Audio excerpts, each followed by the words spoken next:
서 있는 곳 어디서나 하나님을 예배합니다. 내 영혼 거룩한 은혜를 향하여 내 마음 완전한 하나님 향하여 이곳에서 바로 이 시간 하나님을 예배합니다. 다시 한번 고백하겠습니다. 나는 하나님을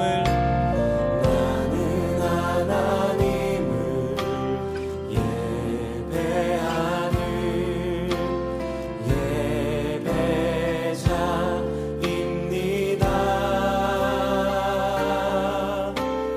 내가 서 있는 곳 어디서나 하나님을 예배합니다. 내 영혼 거룩한 은혜를 향하여 내 마음 완전한 하나님 향하여 이곳에서 바로 이 시간 하나님을 예배합니다. 다시 한번 처음부터 고백합시다. 나는 하나님을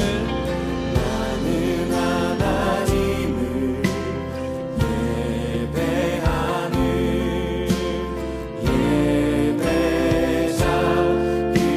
예배자입니다.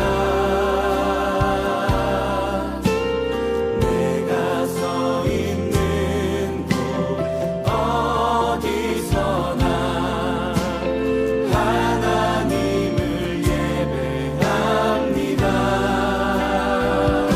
내 영혼 거룩한 은혜를 향하여 거룩한 은혜를 향하여 내 마음 완전한 하나님 향하여 이곳에서 바로 이 시간 하나님을 예배합니다.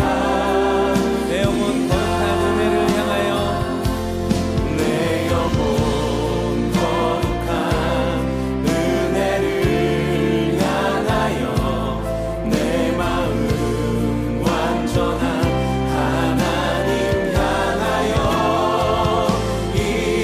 이곳에서 바로 이 시간 하나님을 예배합니다.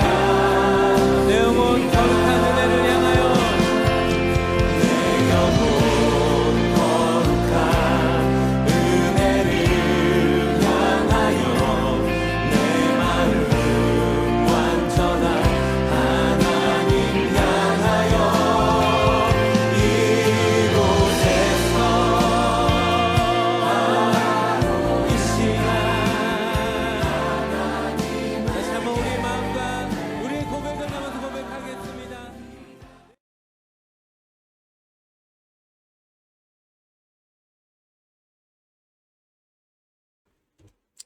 예배에 참석하신 모든 분들을 주님의 이름으로 환영하고 축복합니다. 오늘 하나님의 말씀은 사도행전 1장 1절부터 11절까지의 말씀입니다. 성령을 기다리는 사람들이라는 제목으로 함께 은혜를 나누고자 합니다. 사랑하는 성도 여러분, 요즘 우리는 매우 빠르게 변화하는 시대를 살아가고 있습니다.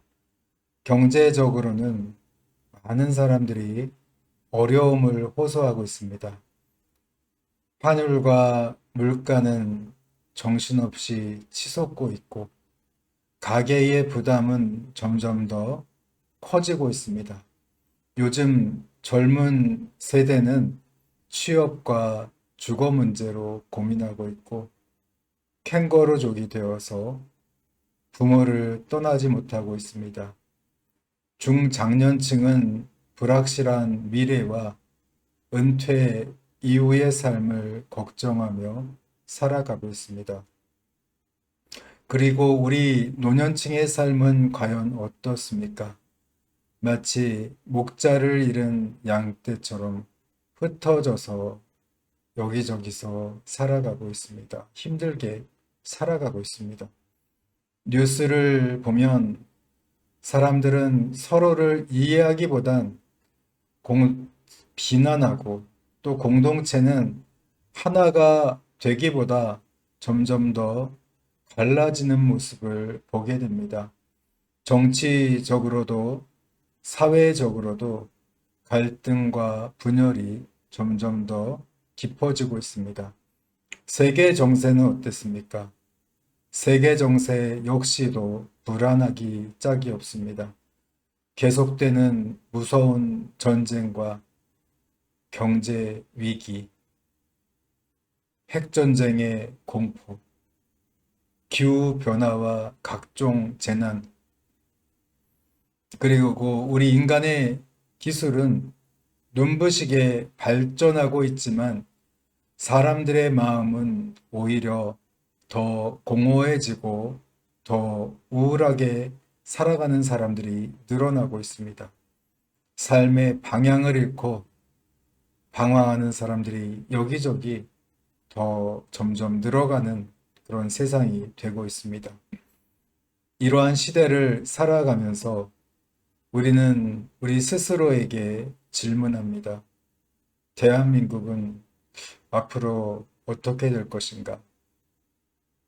경제는 언제 회복될까? 우리 자녀들의 미래는 정말 괜찮은 걸까? 세상은 과연 어디를 향해 가고 있는 걸까? 그런데 성도 여러분, 놀랍게도 오늘 사도행전 본문 속 제자들도 우리들과 비슷한 질문을 하고 있었습니다. 그들은 예수님께 이렇게 질문했습니다. 주께서 이스라엘 나라를 회복하심이 이때니까? 그들의 관심은 이스라엘 나라의 회복이었습니다. 이스라엘의 미래였습니다. 경제와 정치와 민족의 회복이 오늘 제자들의 주된 관심사였던 것입니다. 그러나 오늘 우리 예수님은 그들의 시선을 이스라엘의 회복에서 하나님의 사명으로 돌리셨습니다. 때와 시기는 아버지께서 자기의 권한에 두셨으니 너희가 알 바 아니요 오직 성령이 너희에게 임하시면 너희가 권능을 받고 예루살렘과 온 유대와 사마리아와 땅끝까지 이르러 내 증인이 되리라. 우리 주님은 제자들에게 나라의 미래를 걱정하지 말아라 이렇게 말씀하신 것이 아닙니다. 그러나 그것보다 더 중요한 것이 있다고 오늘 제자들에게 말씀하시는 것입니다. 세상이 어떻게 변하든지 성도는 성령을 받아야 하고 성령을 통해 증인의 삶을 살아가야 한다는 것입니다. 성도 여러분, 오늘 본문은 단순히 우리 예수님께서 하늘로 올라가신 이야기가 아닙니다. 주님께서 교회에 남기신 마지막 명령이며 오늘을 살아가는 우리 모두에게 주시는 마지막 부탁입니다. 그렇다면 주님께서 승천하시기 직전에 제자들에게 무엇을 가장 중요하게 말씀하셨을까요? 오늘 본문을 통해서 우리가 함께 살펴보겠습니다. 사도행전은 누가복음의 후속편입니다. 성령께서 강림하신 이후에 교회가 세워지고 복음이 예루살렘을 넘어 온 세상으로 전파되는 과정을 기록하고 있습니다. 예수 그리스도를 통해 유대인들 가운데 시작된 복음이 어떻게 전 세계의 복음이 되었는지를 보여주고 있습니다. 사도행전은 크게 세 부분으로 나누어 볼 수 있습니다. 첫째는 예루살렘에서 시작된 교회의 역사입니다. 그리고 둘째는 복음이 이 유대에서 사마리아로 확장되어 가는 역사이고, 마지막 셋째는 복음이 로마를 향해 나아가는, 전 세계를 향해 나아가는 역사를 기록하고 있습니다. 결국 사도행전은 복음이 멈추지 않고 계속 전진한다는, 땅끝까지 복음이 전진하고 있다는 그런 말씀을 담고 있습니다. 누가는 데오빌로에게 편지를 쓰며 먼저 이전 책인 누가복음을 언급합니다.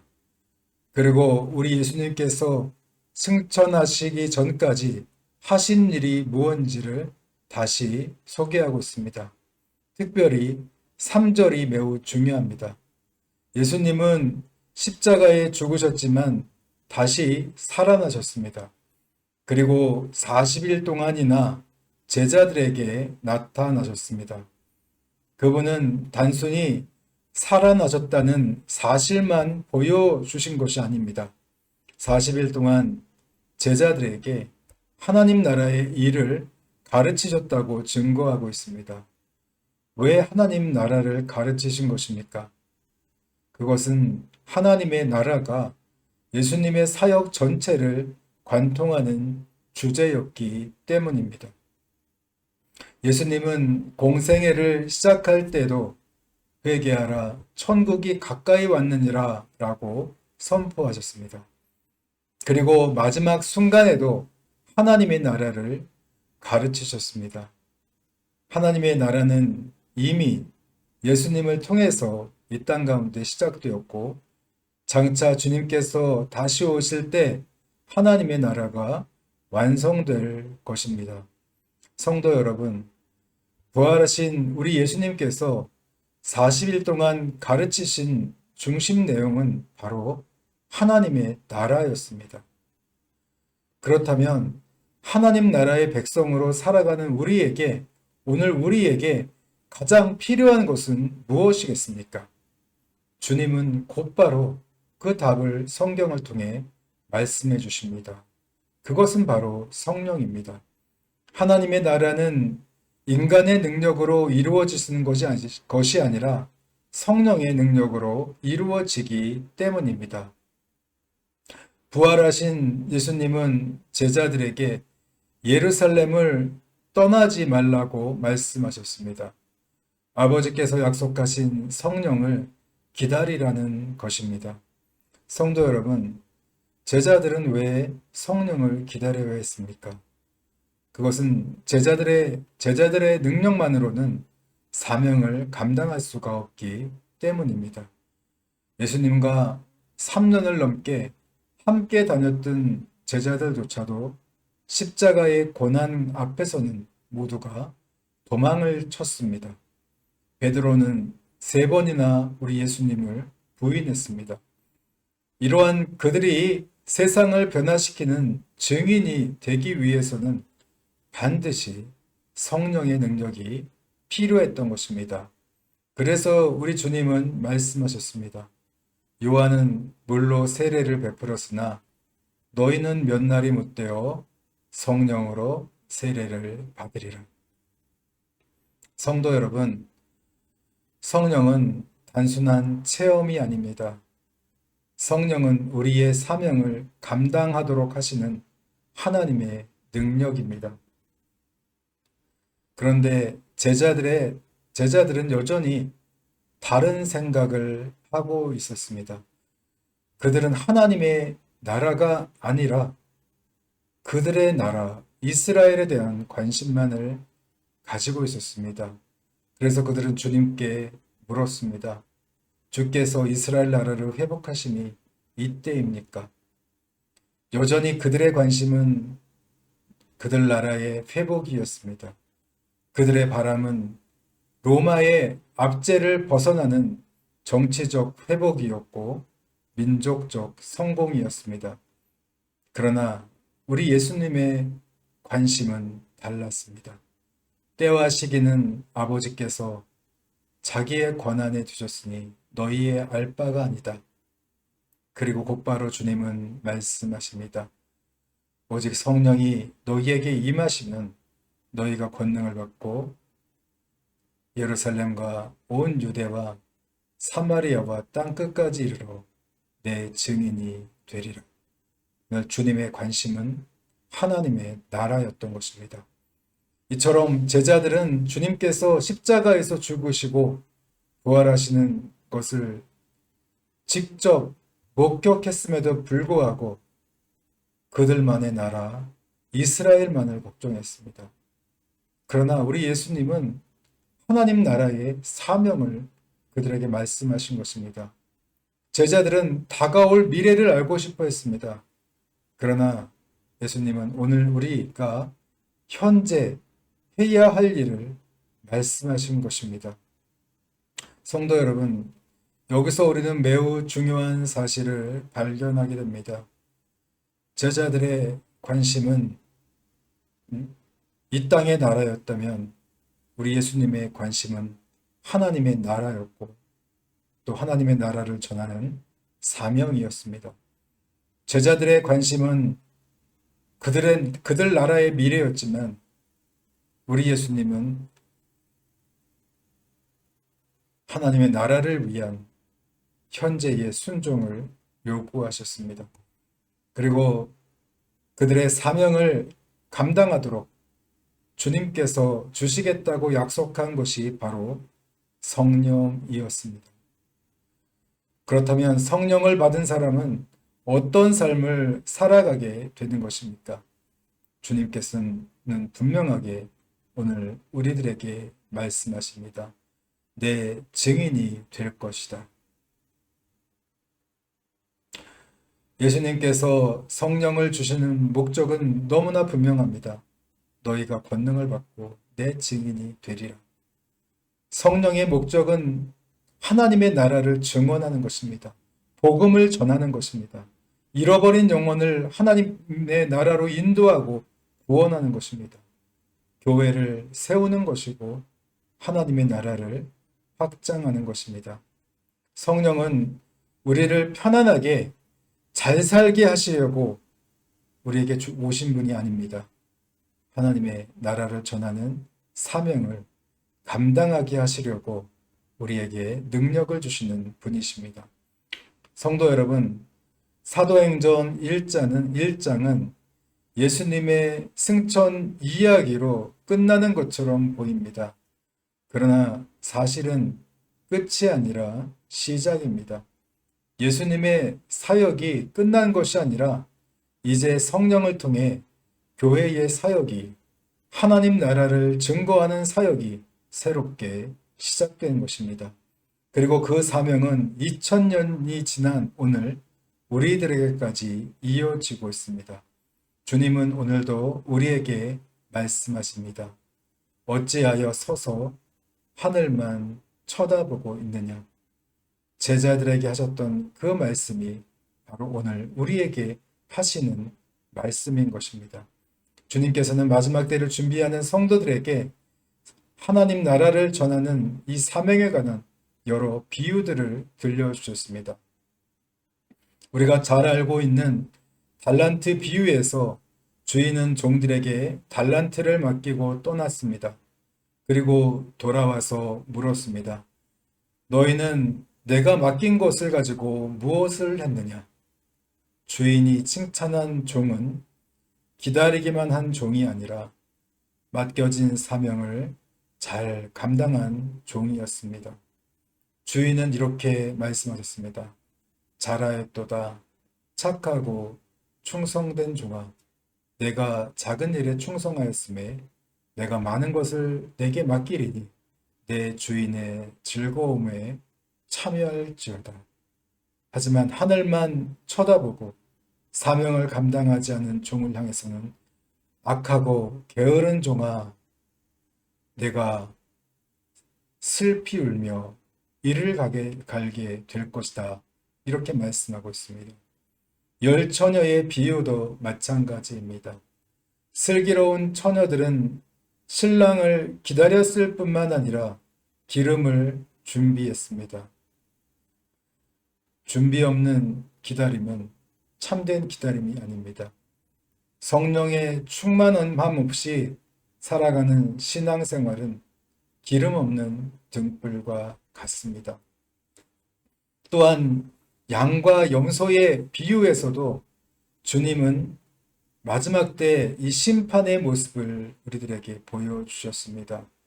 주님은 믿음을 말로만 고백하는 사람들보다 삶으로 순종한 삶을 찾으셨습니다. 너희가 여기 내 형제 중에 지극히 작은 자 하나에게 한 것이 곧 내게 한 것이니라. 사랑하는 성도 여러분, 오늘 우리는 지금도 성령을 사모하며 기다려야 합니다. 복음을 전하며 하나님의 나라를 전파하며 주님을 기다려야 하는 것입니다. 주님께서 맡겨주신 사명을 감당하면서 우리는 기다려야 합니다. 힘들고 어렵더라도 교회 안에서만 머무는 것이 아니라 교회 담을 넘어 세상 속으로 복음을 들고 나아가야 하는 것입니다. 가정에서, 직장에서, 학교에서, 사업장에서 우리는 그리스도의 참된 증인으로 하나님 나라를 전하는 참된 증인으로 살아가야만 하는 것입니다. 사랑하는 성도 여러분, 오늘 우리는 참으로 불확실한 시대를 살아가고 있습니다. 경제를 보아도 정치를 보아도 답답하고 걱정이 많습니다.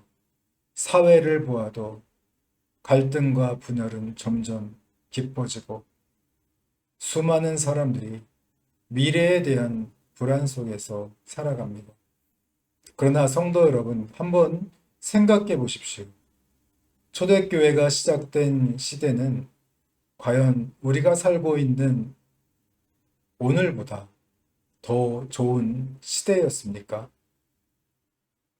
그들은 로마의 지배 아래 있었습니다. 정치적 자유도 없었고 경제적으로도 넉넉하지도 않았습니다.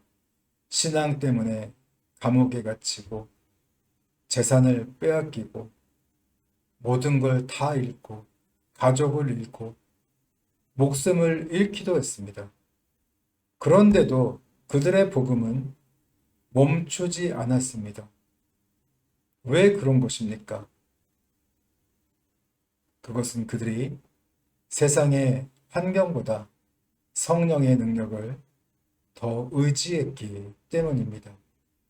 그들은 세상을 원망하기보다 복음을 전했습니다. 시대를 탓하기보다 기도했습니다. 불평하기보다 증인의 삶을 살았습니다. 그리고 그 결과 예루살렘에서 시작된 복음은 온 유대와 사마리아를 넘어 땅끝까지 오늘 대한민국까지 오게 된 것입니다. 사랑하는 성도 여러분, 세상은 여전히 흔들리고 있습니다. 어제나 오늘이나 내일이나 계속해서 흔들릴 것입니다. 경제도 흔들리고 정치도 흔들리고 사람들의 마음도 흔들리고 있습니다. 세상은 흔들리는 것이 당연한 것입니다. 그러나 성도 여러분, 성령 충만한 교회는 흔들리지 않습니다. 또 성령 충만한 성도는 절대로 흔들리지 않습니다. 왜냐하면 우리의 소망은 세상에 있지 않고 하나님의 나라에 있기 때문입니다. 여러분, 두려움보다 성령을 구하시기 바랍니다. 염려보다 기도를 선택하시기 바랍니다. 세상을 향한 비판보다 복음을 전하시기 바랍니다. 하나님의 나라를 전하시기 바랍니다. 세상에는 소망이 없습니다. 하나님의 나라에 진정한 소망이 있습니다. 여러분, 지금은 잠들어 있을 때가 아닙니다. 하늘만 바라보고 있을 때가 아닙니다. 성령을 사모하면서 우리 모두가 사명의 자리로 나아가야 할 때입니다. 주님께서 다시 오시는 그날, 너희는 왜 하늘만 바라보고 있었느냐? 라는 이 책망이 아니라, 잘하였도다, 착하고 충성된 종아, 라는 칭찬을 듣는 저와 여러분들이 되시기를 바랍니다. 성령과 함께 주님이 다시 오시는 그날까지 충성된 증인의 삶을 살아가시는 저와 여러분들이 되시기를 주님의 이름으로 축원합니다. 아멘. 기도하겠습니다. 오늘 말씀을 생각하시면서 기도하시고 예배를 마치겠습니다. 함께 기도하시겠습니다.